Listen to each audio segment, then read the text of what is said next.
Hello, everyone, and welcome to the Onyx Path Con Scion panel. My name is Neall Raymond Price, and up until a couple months ago, I was the lead developer on Scion 2nd Edition. I was there since the core book. I designed the whole thing. It was my baby, and then I mythologically threw my baby into the river so that it would grow up and then eventually depose me. So, uh, I'm going to introduce my fellow panelists now. I'm just going to go from the right on my own Zoom screen. Geoffrey, would you like to tell us a little bit about yourself and how long you've been writing for Scion?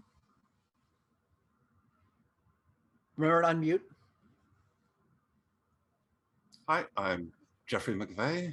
I've been working on Scion since Origin. I think I'm up to 13 released and unreleased Scion things so far. Didn't work on Dragon, Masks of Mythos, or Titanomachy, but pretty much everywhere else I'm in there somewhere. Okay. David, would you introduce yourself and talk about how long you've been writing for the line? Hello, I am David Castro, they, he. I've been working on it since Dragon. I am not on every book, but god damn it, it feels like it. I am now a developer for Scion as well. More on that later. Okay, and last but certainly not least, Hiromi. I'm Hiromi Cota, they, them. I am the current line developer / creative lead for Scion. I have no idea how many Scion books I've worked on. A lot. I'm not counting that high. There's a lot. It's fine. Do you want to know a secret lead developer trick? You get to put your name on everything, and as long as you write at least one line in there, you get to put your name in the writers column too. Anyway, great. Happy to have all of you. Happy to be moderating this panel. We're going to start by talking about some of the current Scion products that are out, and then we're going to move on to future products, including Scion God, the last in the big trilogy. So Scion First Edition, when it was first started way back when, was only ever meant to be 3 books. It was only ever meant to be Hero, Demigod, and God. The success of the line meant that they made a Scion Companion and then Scion Ragnarok and a whole host of little tiny supplements. And then Rich Thomas picked up the line for 2nd edition. And one of our stated goals from starting off was to make it a full line with all of the trimmings inside there and a large number of alternate settings or nooks and crannies you can find in that game world. Things you could really sink your teeth into rather than just straight up gods and titans. So we'll start by talking about some of those. The people who backed the Demigod Kickstarter have gotten their pre-release versions of the PDF of Demigod. And we've put in the errata. Thank you all for who contributed. We've gone through our page XXs, and that should be coming to print fairly soon. We're going to be putting a lot of Scion books out into retail stores too, your brick and mortars. So if they, if you have a friendly local gaming store, get them to order a couple Scion books from Studio 2, I think is the distributor for Onyx Path. So a couple other books we have coming out that we're really excited about are Dragon and Masks of the Mythos. Dragon is a sort of companion, almost slightly alternate. Oh, there we go on Hiromi's t-shirt. Dragon is a almost a slightly alternate, but besides the world game where you play a sort of third power between gods and titans and dragons. Almost every culture has some sort of legend of giant lizards running around. So we've tied all of them together into dragons, and we've tied the various dragon myths together. They're very cool. They have a sort of secret agent motif that relies on memory and relies on legacy in a way that's very similar to, but different from the way that Scions exhibit legacy. Super cool. In a similar vein, Masks of the Mythos covers a very popular fan-requested pantheon, the Cthulhu Pantheon, the Great Old Ones, and provides alternate powers. It provides ways that you can play Scions of the Great Old Ones and what their machinations and ideas towards humanity are going to be. It's sort of a new take on cosmic horror, because cosmic horror traditionally is like the Great Old Ones don't even notice humanity. We are insignificant in the cosmos. And what happens if we are slightly significant? What happens if there is some element of that? How does that change things? So besides that, we know that a lot of traditional Cthulhu games love investigation. So there should be some really cool, meaty story hooks and mechanical hooks to make your story path game a more investigative focused game. So I was supposed to mention some other book, but now I don't remember what it was. Something that's coming out. Arthur, that's right. My baby. Once in future. Yes. But I will pass that. I've talked long enough. I will pass that over to some of my panelists. Hiromi, do you want to introduce Once in Future, and then David and Geoffrey can talk a little bit about their sections on it? Sure. I feel like Geoffrey is a much deeper well of Arthurian lore than I am. But Once in Future, it is as Arthurian as we can make it, because Arthurian canon itself is not canonical. Like, there are so many different versions of every myth. People don't even appear in their own myths sometimes. So with the way that Scion approaches mythology, there's a lot of fun places to tread, and there's also a lot of interesting lore that we can tap into and start bringing in the sort of cyclical elements to everything. And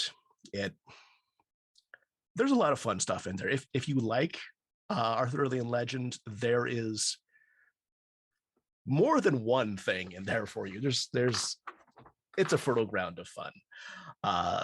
And now that I've acted as Geoffrey's hype man, hype person, I'll pass it over to Geoffrey. I feel like now I'm going to let everyone down. So I can really only talk about the bits that I worked on for this. I saw, as it was going on, all of the writers just latching onto their own particular sections and throwing themselves into it with absolute excitement, because there is something very liberating about talking about Arthuriana. It's like, you don't worry if you got a particular story wrong. You know, we have, 1,500 years of fan fiction, essentially, to draw from. And it's going to change. It's going to be reinvented constantly. So what I added to it was a new pantheon. We have the British, specifically the Welsh, Plant Dawn, drawn largely from the Mabinogi, with a few extra sources in there.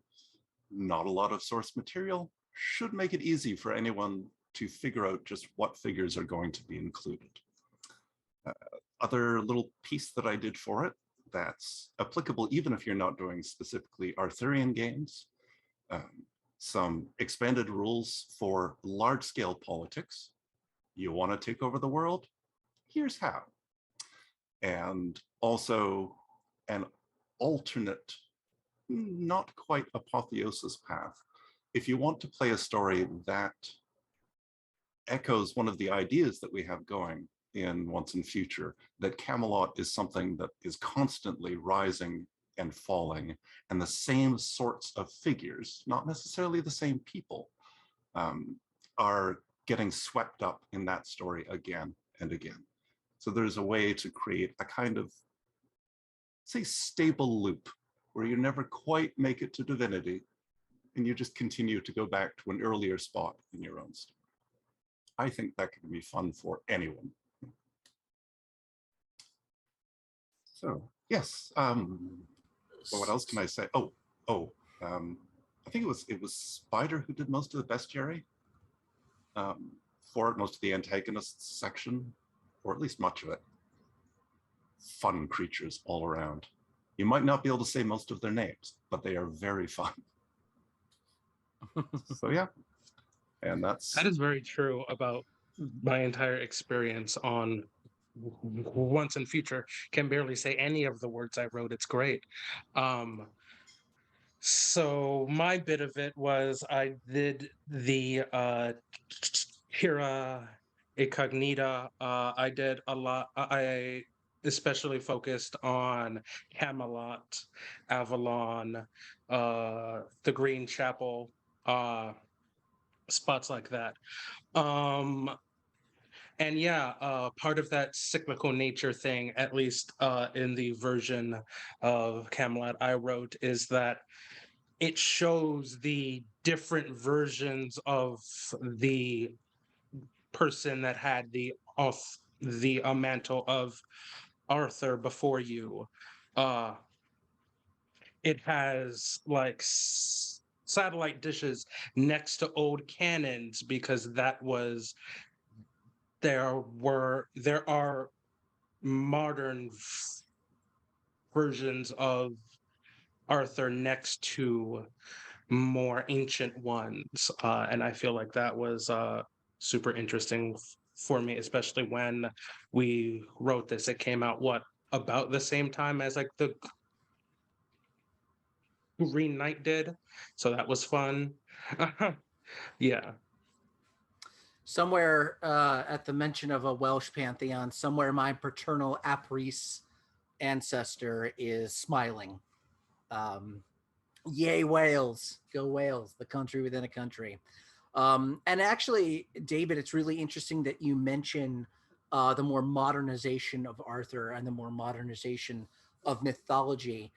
Geoffrey, didn't you recently write a tasty bit on that topic? Oh, yes.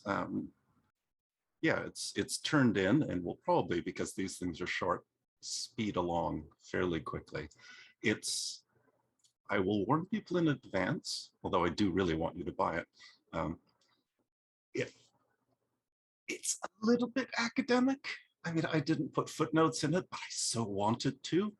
A lot of what the thing that I'm working on is about is actually unpacking some of the scholarly ideas that I snuck into Scion along the way. And this time saying, look, here's where I got this. Like, here's the actual book it's from. You can read it, or you can just take this idea from it. So it's looking at different patterns, different ways to understand myths, and then also sections on, yeah, how to adapt them, how to, Hiromi had a really good 3-part way of talking about myths and folklore on the Pathcast a couple of ways ago. It's like react, respond, resurrect, reanimate, recycle, reduce. I know there's a third one there. I just can't remember what it is. But yeah, so there's I think in the near future, there's a lot of good stuff, even outside of the core book buildup that's coming out for Scion. I did see someone else mention one thing that I had wanted to do since the start of the line. One of the things we talked about was really broadening out the world of Scion. So you didn't just have to play a Scion. You could play various denizens of the world. You could play satyrs or kitsunes, and eventually, you know, your kitsune could get 2 tails, and then 3 tails, and eventually 9 tails, and stand toe to toe with a demigod on their own kind of merits. And so gradually that kind of codified into the idea of saints and sorcerers and titanic scions as well.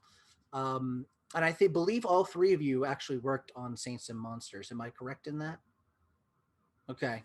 Why don't you, David, why don't you start talking about your section on Saints and Monsters and just give us a brief overview of the book, and then Geoffrey, you go. Cool. I had three parts in Saints and Monsters. I wrote the character generation for Saints and Sorcerers, in which saints are very much at the mercy of their two virtues, even more so than other Scion characters.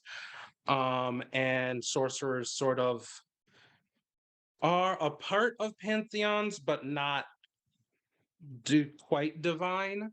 They are sort of in the system without being a part of it. They it was explained to me at least, like they sort of steal power from pantheons a little bit. And then I wrote two new callings for the Outsider and the Shepherd. The Outsider are your Lokis, your Monkey Kings, your their part in the story are the foil in a lot of stories, the sort of almost trick they have a lot of rhyming with tricksters, but they're like always stand opposed from everybody else. And the Shepherd are your Gandalf types, your person who guides their charge as opposed to just protecting them, not just a bodyguard, but like teaching somebody else, your fate bound person things, and that's where that's your part of the grand myth.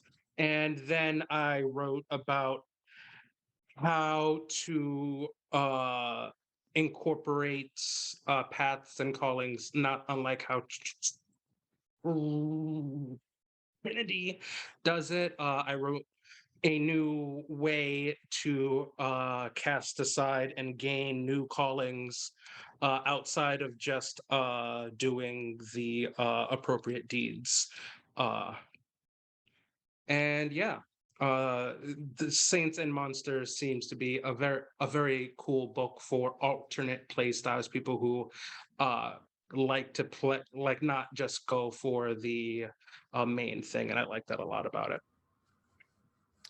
So Geoffrey, if I wanted to make a Baba Yaga, could I do that? Yes. I for the people at home, worked on most of the mechanics for sorcerers. And there are several different ways that a sorcerer can get their power. Some of them are friendlier than others. You can have sorcerers who are extremely devout followers of a particular pantheon. And their devotion becomes a kind of path to power for them. Then you have other ones who will dress up as a god and say, you know, I am Zeus, I command this to happen. And somewhere, you know, Zeus feels a little twinge as a tiny bit of his power is drained away. This is why Scions generally don't like sorcerers, because they think they're all like that. I think Baba Yaga would be probably partly that. You know, sorcerers who work off of taking on certain prohibitions. And she seems to act in ways that are odd enough that I'm pretty sure she has at least a few conditions that she has to live by. And then you have ones who draw heavily on a particular relic for their power. Handy to have until you get so powerful that if you lose it, you will probably die. Shai the Deathless proved to many people not entirely deathless. So, yeah, I will mention as one other thing, because I've seen conversations come up about it on the forums and elsewhere. My main inspiration when picking out just what sorcerers could do is myth, folklore, fairy tales too, and sort of world cultural traditions about magic. So you might not be able to get, oh, I don't know, Tasha's uncontrollable hideous laughter, but you can turn into a butterfly at night, fly to your enemy's home, drain some of their blood without waking them up, and then fly back in time for breakfast. That's perfectly fine. I think once people see the rules and start to think about how some powers can play together, they'll realize just how expansive they can be.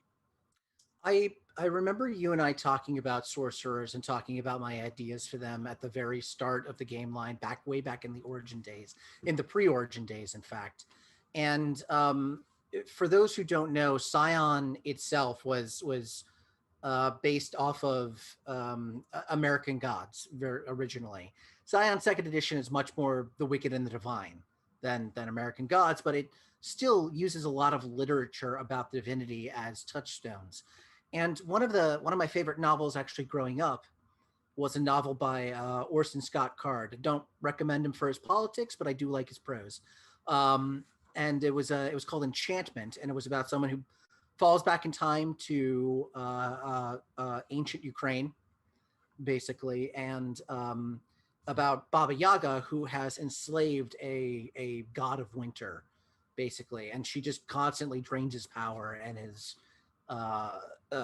all the mightier for it. And so it was a fascinating book for me, and that always stuck in my head about there were even some other god characters who were afraid of Baba Yaga because they're like, yeah, she'll mess me up if I go up against her. So I always thought that was a really cool way to do it, and I'm glad that we found a way to really play it. I'm glad that there's multiple ways that player sorcerers and NPC antagonist sorcerers can approach the game line, and you can interact with them in so many different ways. Okay, David, there's a question in the Twitch, the Twitch stream that you might be able to answer. Creepy Shut-In asked whether liminals were. It previously seemed like the liminals were the social outsider, don't quite belong type, but now it seems outsiders taking that. What does that leave liminal with? Now, I always also envision liminal as kind of that, but also as defining thresholds and being those who cross between places. You have your psychopomps, you've got your Hermes gods, your traveler or journeys gods. But maybe you can shed a little bit more on what your thoughts were. I actually was when you called on me. I was typing out more comments. So the outsider in game terms breaks rules. It takes what is established and destroys them. There's the myth of how the Monkey King became immortal by doing all of the things that like made the 9 different ways to die not work. Like he went and erased his name from the book of the Death God's book, so that he was not alive to begin with, so he can't kill him. Things like that. A lot of their abilities end up being playing around with the core game mechanic. Mythologically, it's a lot of the, so for me at least, the liminal was about going between things, transition, whereas the outsider is more of a plays on the doesn't belong, very brat energy of going purposefully against what is expected. All right, thank you. Hiromi, there is a question about whether you will reveal the new pantheons for God. That seems like a great segue. You can answer no if you wish. So I'm not going to identify them. However, I am going to further tease them. One, because I am saving them for Kickstarter refund. And also because teasing and getting people's brains going are super fun. So one of them is fairly famous throughout Central, Eastern, and Southern Asia. Sorry. And the other one is from the Americas and fairly old. Been around a while. Yep. Oh, I want to tease more, but I've passed the torch. It's no longer my place to tease. Yeah. But this sounds like a really good segue to talk about God. So for those who don't know, I kind of retired from Scion earlier last year. I passed the reins over to Hiromi and a really great group of writers and developers, including everyone on this panel. But you and I did work on the outline and first drafts for God, Hiromi. So why don't you just talk a little bit about the book and a little bit about the last chapter in the big trilogy before we move on to the EU. Yeah, so Scion God is it essentially fulfills the arc created from Scion, where you're starting off as mortals who might not know anything about the supernatural world they live in, other than what they see on the news and on their Instagram feeds and whatnot. And hero and demigod sort of ratchet up the power, responsibility, and things that could screw their lives over. Neall.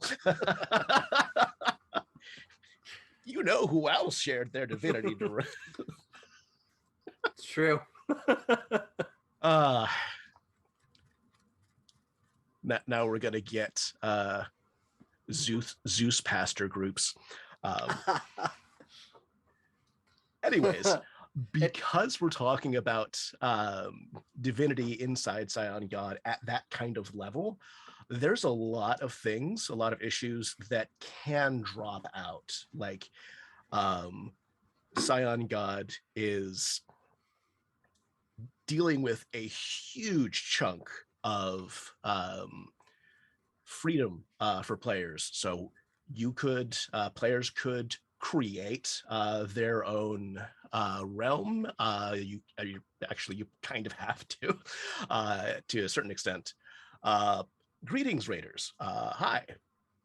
Assuming that you can hear this right now. And if you wanted to, you could just sort of exist within Scion God as taking care of your realm, defending it from problems, taking care of things. You could also spin up incarnations and take a more direct role in things that are going on in the world.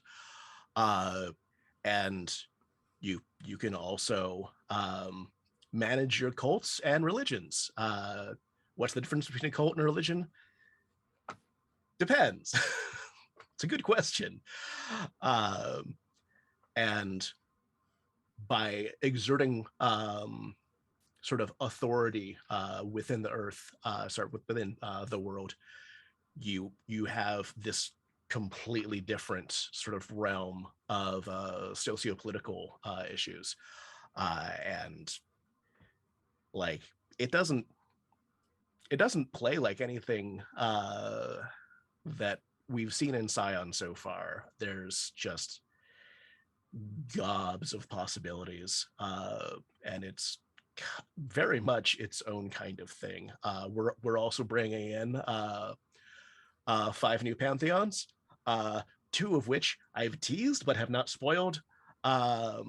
There is also the Zemi. There are the Ilim and the Malahala. So we're talking about.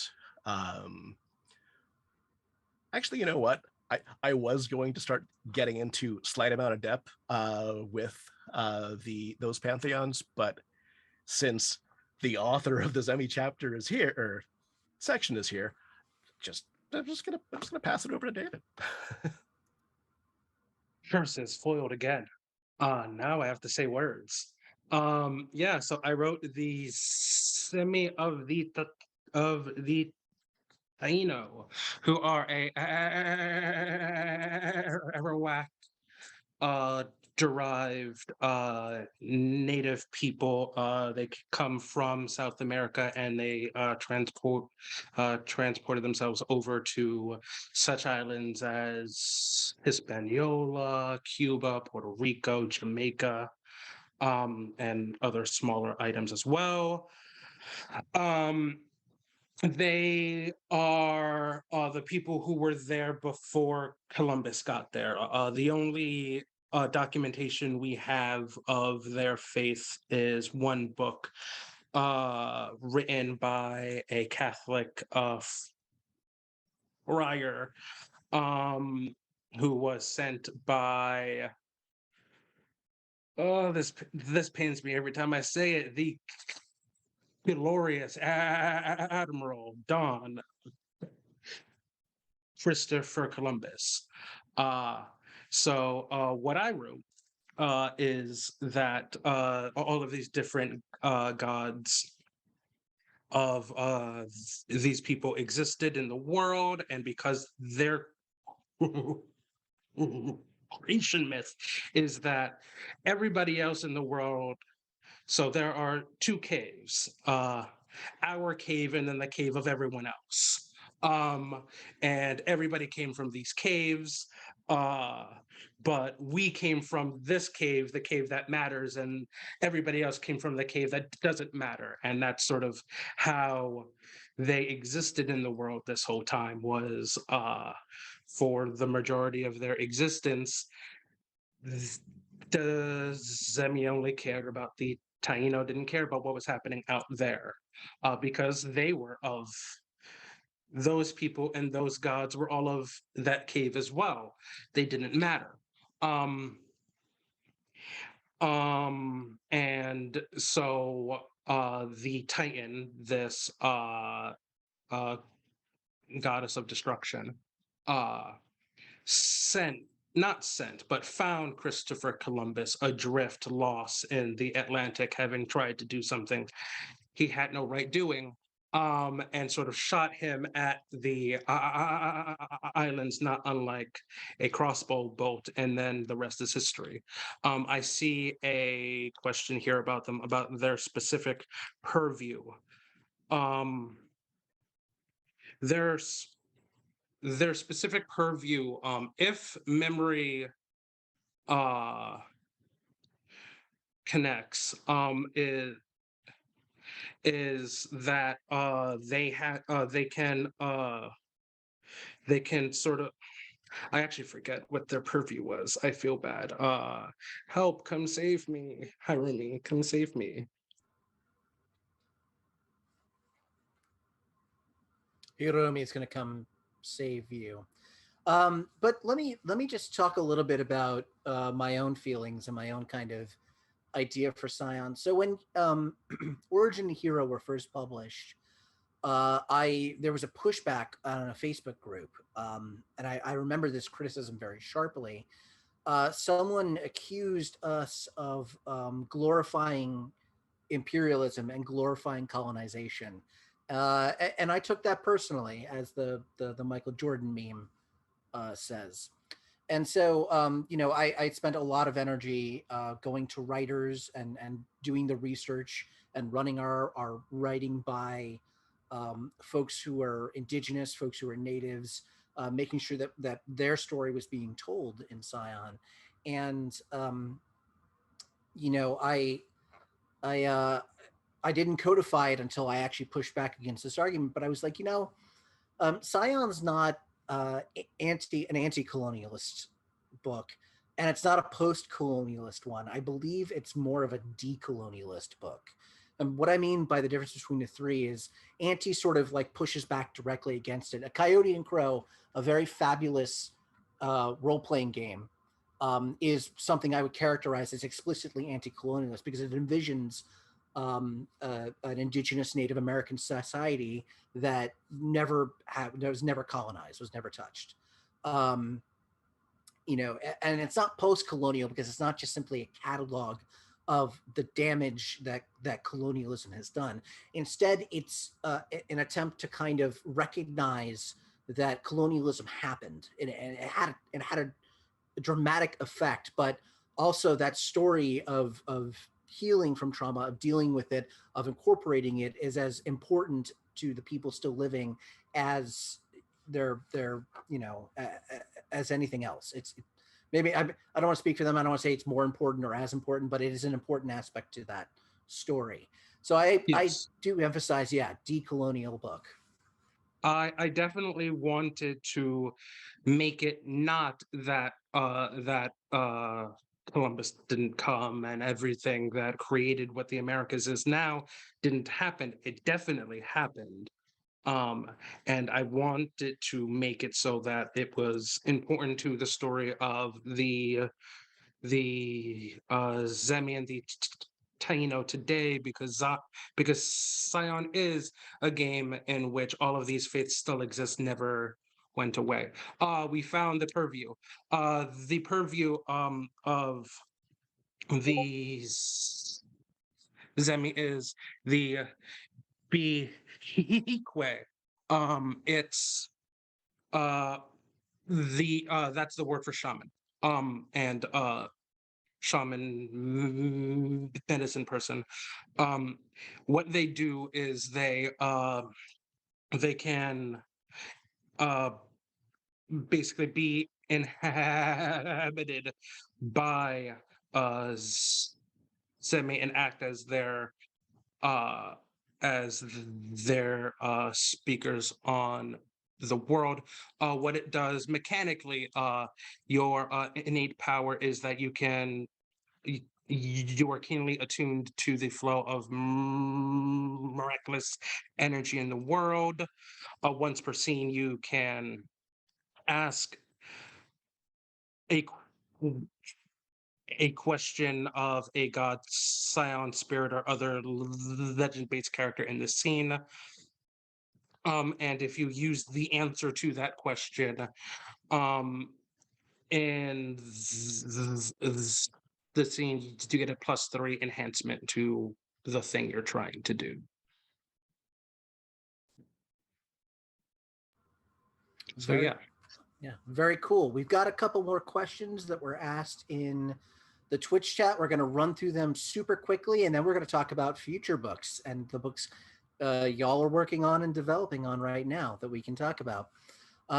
So question, will there be more material on the final mass of the Mythos release compared to the Kickstarter preview? Yes, I believe so. There were some added things. There were some additional clarifications that were made. Would you be able to remove non-Arthurian society scions for a once and future game? You can run any section of Scion on its own. If you wanted to run an all Aesir game and pretend that those other divinities didn't exist, you can do that. There's actually suggestions and story guide suggestions in the Hero Companion book, Mysteries of the World, that talks about what's called the myth level and talks about how to adjust elements of the game world for your own way of doing that. And you would just be cranking up one dial to Arthurian, basically, and nothing else exists. The only thing that you'll miss out on is Geoffrey's and my scowls at you for cutting out the Welsh Pantheon. So that's really it. Playing God, spit up incarnates, play a sub game of Hero. Yes, pretty much. You got told about the Zemi Pantheon purview. Any chance we'll ever get any North American native pantheons? It's out of my hands at this point. It's in Hiromi's capable hands, but I sure hope so. I will say, there have been multiple Native American groups that I approached, or I tried to find a writer from directly, and I tried to talk to, and I got one of two responses for the ones I approached. One was either no, thank you, and one was we'd like to tell these stories, but we want to do it ourselves and not just in a Scion book, and something like Coyote and Crow is, it's much more like that, and I completely respect that. That is a perfectly valid way to do it. Scion itself engages with a lot of those faiths in a syncretic manner, and that may not be precisely the way they want to tell their story. I do hope that we get a lot more Native American pantheons in the future. I think it would be amazing to have an Inuit pantheon. I think it would be amazing to have a lot of the indigenous groups in Canada and others out in the plains and the west of America. But yeah, that's ultimately, it's up to them. It's not up to us. And all we can do is ask politely. We're not ever going to do, I feel comfortable speaking for Hiromi on this, pardon me, Hiromi, but we're never going to do a pantheon where the indigenous group or the religious group who believed in them originally objects to it. So. Yeah, as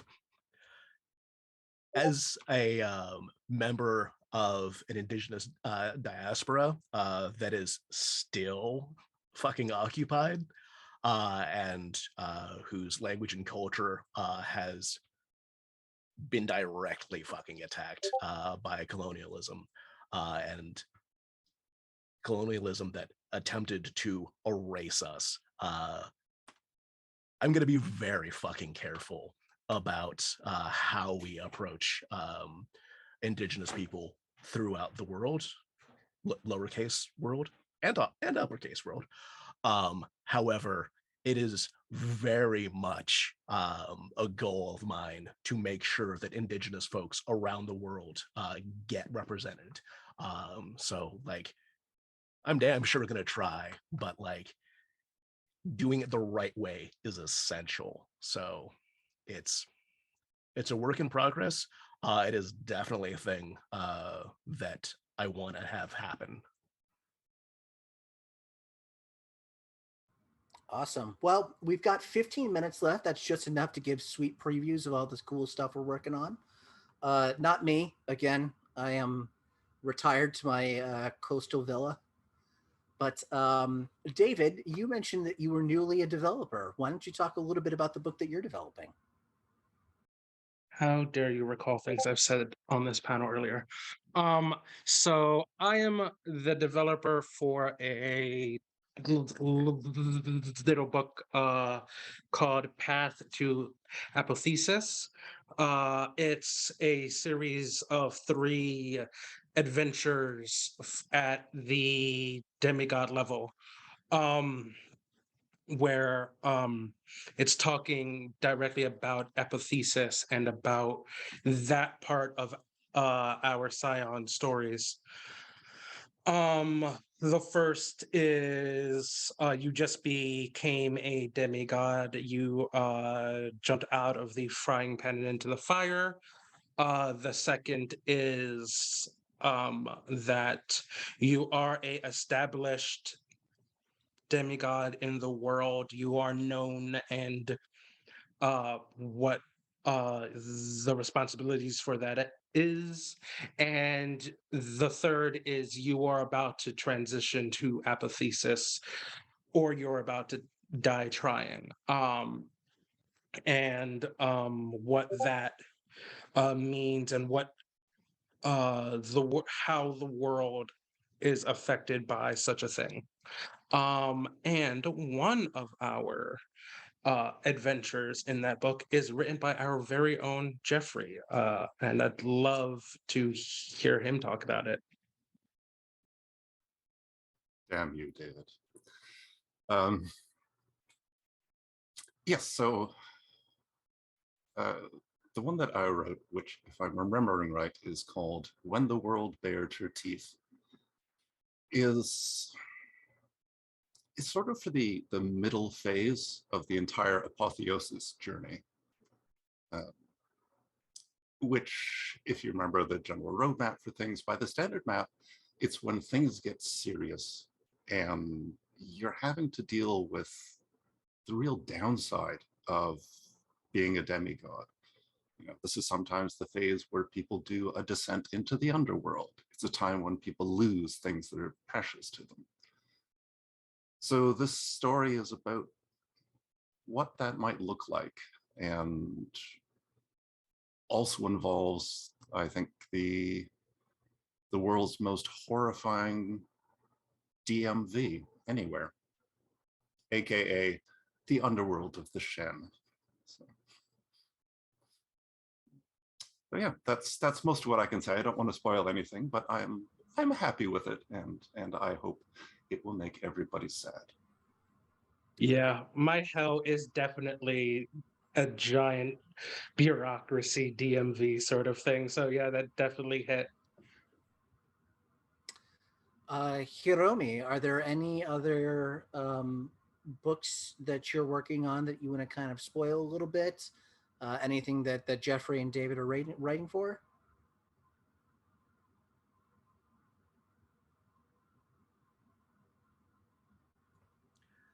I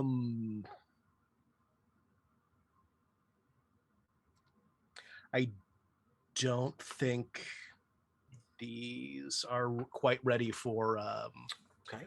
announcements, but there's about 4 books that are coming soon to Monday meeting TM. The coming soon part is TM. I guess that Monday meeting is also TM, but it's a different TM. I think if it's been announced in the Monday meeting, then it's fair game for us to talk about. Yeah, it's not there yet. Okay. Yeah, it's coming soon TM to Monday meeting. Let's not. I mean, let's I can not talk about some of the stuff I'm on that has been announced. There you go. That we haven't really talked about yet. I wrote the Dragon Jumpstart adventure, Live by the Sword, in which you have to try and steal back the Sword of Damocles from the dragon I wrote a lot about in the Joka section of Dragon, but then didn't actually give a whole fleshed out description of. That is something, if there was one thing in my time on Scion I could go back and change, I'd change that. Kazim Azizi, whose thing is he eats stuff and then eats the memory of it in such a way that you remember that it existed but not what it was. I think I made him up solely for the joke that the last time anybody recalled how to make Greek fire was when he had Mediterranean for lunch. And then I wrote the fiction for the Mass of the Mythos companion, Whispers in Darkness. It's called Reprise, in which Eric Zahn wants to retire and needs to find somebody else to play music to Azathoth so that Azathoth doesn't wake up. And there are others who don't want him to do that. And I'll leave it at that. I regret to inform everyone on the panel that Onyx Path is being sued by Netflix. They think that Scion Dragon actually conflicts with the Scion with the Scion Dragon. So we're going to rename the line to Daegron. So please just make that change to all of your drafts. So Scion Daegron, everybody, coming out soon. Okay. Talking about Daegron. No, God's a separate book. We're still okay on that. The people haven't noticed that yet. So Daegron aside, Geoffrey, it's you wrote a ton for God, and you wrote a ton for demigod, and you wrote a ton for hero. That whole through line, and I think you got to talk about what it means to be a hero and then a demigod and a god more than anybody else in the word count in there. Do you want to just kind of talk about your experience in writing that through line all the way from origin to God? Ooh, nice question. Every one of the books felt, I think, very different for me. I mean, not just because I was gradually learning how the game line worked, as were we all with Origin, but I could start with here's what folktales usually look like. Then Hero, step up and like, here's something a little bit more elaborate. That's something that will feel like a myth without being forced to copy a myth. Demigod, the apotheosis system, is an expanded version of essentially rites of passage to go from being a child to an adult. And if you do it in the same order as is recommended, but honestly, I'd say mix things around. It's more fun that way. Then you can start to see that transition. So everything, honestly, what I've picked up along the way in this, aside from learning far more about a lot of pantheons than I have had to know for quite a while, is there's a reason that we keep telling these stories, telling sort of new versions and new reinterpretations, because so many of them have these core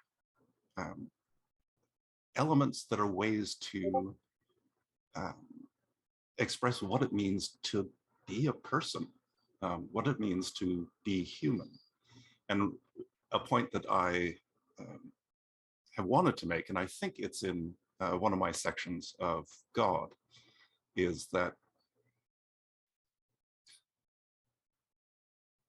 we do have a mention earlier on, it's in demigod mostly, that when a new set of gods become a pantheon, then they retroactively have always existed. And some people have had an issue with that because they wonder how history would turn out the same.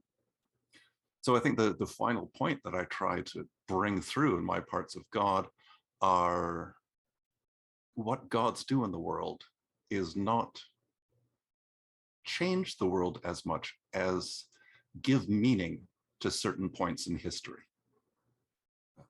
They take all of our experiences from day to day and they say, no, that was not insignificant. That was a sacred moment. That was a transformative moment, and so on and so on. And I'm going to keep pushing that through as far as I can. Thank you so much. We're going to do one final question, and then we're going to move into plugs and where we can find each other on the internet. We've got about 6 minutes left by my clock. Okay. Who are the new members and the members of the new Flight of the Dragons, the Returned? Hiromi, do you want to talk about the members and talk about the whole gist of the Returned for those who are not familiar with them? Yeah. So the returning are dragons that have, and it is still Scion Dragon. Neall is kneeling. Neall is like physiologically incapable of being on a panel or online in general without at least a little trolling. So it's still Scion Dragon. I just had to clarify that since not everyone's watching the chat. The Returning is a dragon flight about dragons that have either been lost to time or killed, destroyed in some way. And because of the nature of Scion, nothing, it's really hard to kill something permanently. Like it's possible, but generally the way that you destroy someone permanently is by taking their place. And so there's a bunch of the members of it, but I'm going to just sort of lightly go over them. There's the Python of Delphi, who is, well, it's a big fucking snake. It will ruin few people's days. But she's cool with Hera, so that's fine. There's Tiamat, who, I mean, we can't have dragons without Tiamat. She's just important. And I want to say this isn't the only book that Tiamat's in, because, well, she's kind of everywhere. And one of which is, I'm not being circuitous here. It's actually their name, the Unspoken God of Destruction. And they're a lot of fun, but I can't explain because there's not time for it. But yeah, since it looks like we have 3 minutes, it's probably time to let people plug things. Okay. So you can find me at Burnt Neall on Twitter. There's a website coming soon, but for now, that's the only place to find me, and looking forward to my next couple of chapters. We'll just go around here, talk about where we can find you online, and talk about the Scion projects you want to plug. Geoffrey? Well, I'll try to get this in quickly because it's obvious that I'm slowly being swallowed by the void. It will come for the rest of you too, just you wait. Yes, finding me online, you can find me on the Onyx Path Discord as Geoffrey, surprisingly enough. You can sometimes find me on Twitter at @am_Geoffrey. Things that I want to plug for Scion right now. That I can talk about. Honestly, your tasty bit. I'm not sure I can talk about my. Anyhow, yes. Okay. Yes, you can. No.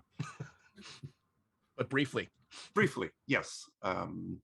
Making Myths Modern. It is, as was said in the opening ceremonies, tasty bits are inexpensive. They are short. You get a lot out of them. So please, when it appears, go and buy it, and I will be your friend.